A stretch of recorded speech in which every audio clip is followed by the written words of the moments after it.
Mami, Iya, Pi. pempek adaan biar bulat mulus sempurna gimana ya? Oh, gampang. Ayo.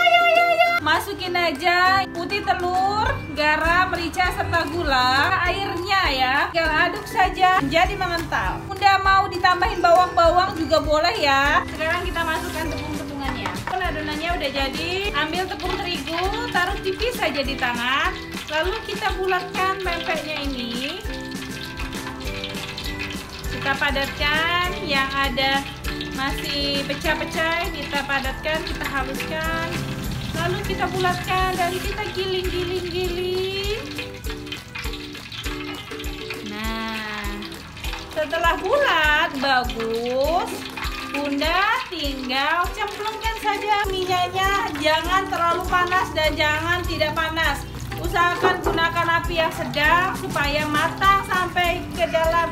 Gorengnya harus di minyak yang banyak. Nah, kalau dia udah bolak-balik tandanya dia udah matang. Udah bisa kita angkat.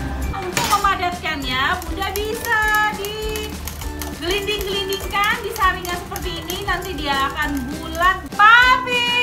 Yummy. Nih, pempek adanya udah jadi. Ayo, mau tips pempek apa lagi nih? Komen di bawah ya. Jangan lupa